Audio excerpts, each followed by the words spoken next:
J'ai toujours fait des pièces uniques qui arrivaient à un certain montant parce que c'est tout produit à Montréal, une à la fois. Et j'ai voulu répondre à un besoin. Je veux que le monde porte du Pascal Labelle. De là, on a commencé à faire des pièces un petit peu plus en production, avec des grandeurs small, medium, large, que les gens peuvent commander directement sur mon site pascallabelle.com.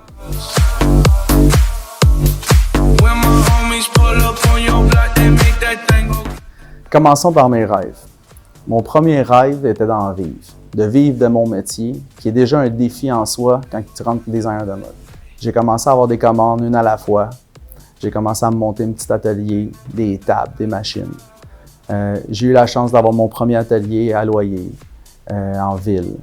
Ensuite, j'ai commencé à avoir des petits employés, on s'est monté une petite équipe. Fait que déjà là, c'était déjà un bon rêve qui commençait à se réaliser, j'en vivais. Ensuite, j'ai décidé de rêver plus grand, puis je voulais commencer à faire des défilés. Je voulais faire des défilés un peu partout dans le monde.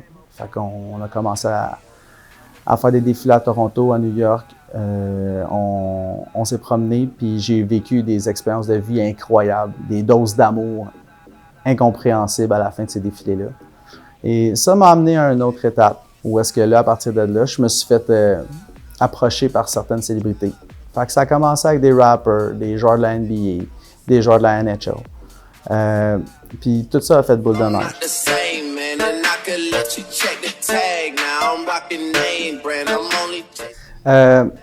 Posty, on a eu plusieurs pièces ensemble. Alors, il y a tout artistes sont assez flamboyants, ils ont leur idée et ainsi de suite. Puis c'est ce qui m'inspire, c'est ce que j'aime faire.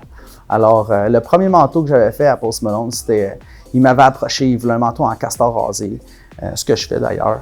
Et il voulait couleur Bud Light. Bud Light parce que c'est sa sorte de bière qu'il boit, puis on voit déjà le genre d'artiste. Alors, il a fait un manteau bleu, royal et blanc. Par la suite, le lien s'est développé. On s'est mis à créer d'autres pièces. Et tranquillement, il y a eu un besoin où il m'avait demandé une veste par balle. Alors, de là, j'ai commencé à développer des techniques balistiques. Et on a fait une veste en python, faite sur mesure pour Post Malone, avec un petit côté look médiéval, avec des vieilles ceintures embossées, et ainsi de suite. Et c'est ça, c'est un des exemples de collaboration qu'on a pu faire, de créations sur lesquelles on a poussé nos limites en savoir-faire. Je pense que je suis tout le temps à la recherche de ça, dans le fond, autant au niveau de la fourrure, au niveau du cuir, au niveau des finitions, mais au niveau de la technique aussi. Alors, je pense que c'est vers là que la marque s'en va. Ouais, Piqué Souban, un autre personnage super flamboyant, avec une énergie incroyable, très contagieuse. Piqué était généreux avec moi dans le sens qu'il m'a accordé du temps. On a pu se rencontrer à son hôtel durant un séjour qui était à Montréal parce qu'il jouait avec les Devils. Fait qu'on s'est rencontrés à l'hôtel où est-ce qu'il dormait avec tout le reste de l'équipe. On a déjeuné ensemble, on a fait de la remise là. J'y avais fait un manteau particulier dans lequel on avait mis son propre logo là, qui fait son petit move comme ça avec du sparkling dans le dos. Je pense que sa réaction en disait long, il était très content.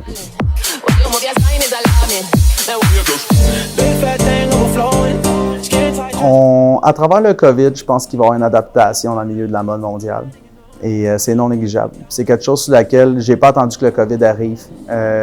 C'était déjà une tangente. Alors, je fais un virage web définitivement. Puis je pense qu'en habillant des personnalités, des sportifs et ainsi de suite, ça fait véhiculer un message. Ça fait véhiculer le message que Pascal Labelle, on fait des manteaux à couper le souffle. Et à partir de là, j'espère me faire connaître partout aux États-Unis, éventuellement en Europe, au Japon, à Tokyo. C'est des endroits que je rêverais y être établis. Mais allons-y une étape à la fois. Je pense que l'important, une fois que tu rentres sur des territoires, c'est de rester présent, de rester constant. Alors, ça aussi. Puis s'adapter à la culture. Alors, chaque territoire a des philosophies, des cultures, des besoins différents. Alors, je pense que c'est un procédé qui va prendre un certain nombre d'années, mais je suis déjà entamé là-dedans. Là, on a commencé avec un marché montréalais pour ensuite travailler sur le marché anglophone. On s'est approché de Toronto. Ensuite, je voulais percer aux États-Unis. Alors, on est rendu à New York. On travaille sur Miami, Los Angeles. Puis éventuellement, on passera de traverser l'océan puis de se rendre en Europe et ainsi de suite.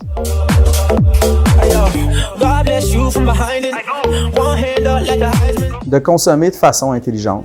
Je pense que ça aussi, ça fait partie de l'avenir et du virage qui s'en vient. On vit dans une société de surconsommation, on pollue notre planète. Ça ne fait aucun bon sens. C'est des valeurs qu'on a perdues avec le temps. Aujourd'hui, on veut acheter, consommer, jeter, acheter, consommer, jeter. La planète nous le dit, ça ne marche pas comme ça. Moi, mon produit, on est basé sur l'authenticité. C'est un produit durable.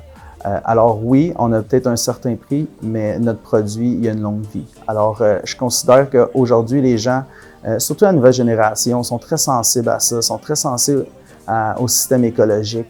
Je pense que c'est des gens qui sont plus prêts à consommer moins, consommer plus intelligent. Et j'espère que ce message-là va se rendre au maximum de personnes concernées. C'est moi qui vous remercie. Merci.